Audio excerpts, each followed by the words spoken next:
ajudan setia yang rela mati demi sang jenderal, diculik dan disiksa hingga akhirnya dimasukkan ke dalam lubang buaya. Pierre Andreas Tendian lahir pada tanggal 21 Februari 1939. Beliau merupakan anak dari pasangan Aurelius Lambert Tendian, asal Manado, dan Maria Elizabeth Cornet, seorang wanita keturunan Belanda Prancis. Di keluarganya, dia adalah satu-satunya anak laki-laki. Dia punya seorang kakak perempuan dan adik perempuan. Sejak kecil, Pierre Tendian dikenal sebagai bocah yang pintar dan memiliki jiwa sosial yang tinggi.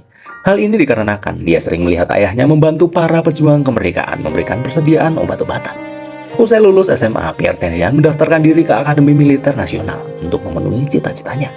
Hingga setelah lulus Akademi Militer, dia ditugaskan di Medan pada tahun 1961. Pierre Tendian pun menjadi buah bibir para gadis-gadis yang terpesona dengan ketampanannya.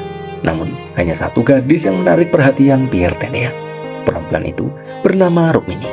Hubungan mereka pun lambat laun makin kuat. Singkat cerita, pada tanggal 15 April 1965, Letnan 2 Pierre Tendian naik pangkat menjadi Letnan 1 dan bertugas sebagai ajudan Jenderal A.H. Nasution. Sebagai ajudan termuda di Paviliun Jenderal Nasution yang ada di Jakarta. Hal itu lantas membuat dua sejoli yang sedang kasmaran ini melakukan hubungan jarak jauh lewat surat. Hingga suatu hari, keduanya berniat untuk melanjutkan ke jenjang pernikahan setelah lamaran Pierre diterima.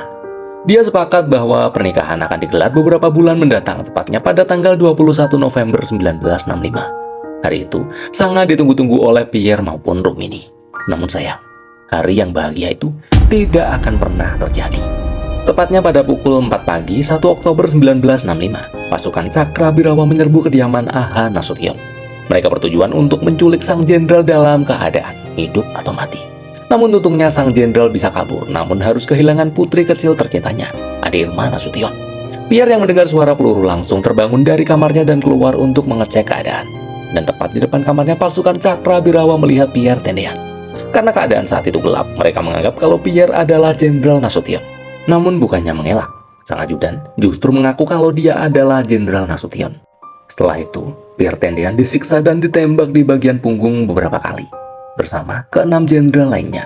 Setelah puas, seluruh anggota PKI yang terlibat dalam kejadian itu membuang jenazah ke-6 jenderal dan Pierre Tendian ke dalam sumur maut, yaitu sumur lubang buaya.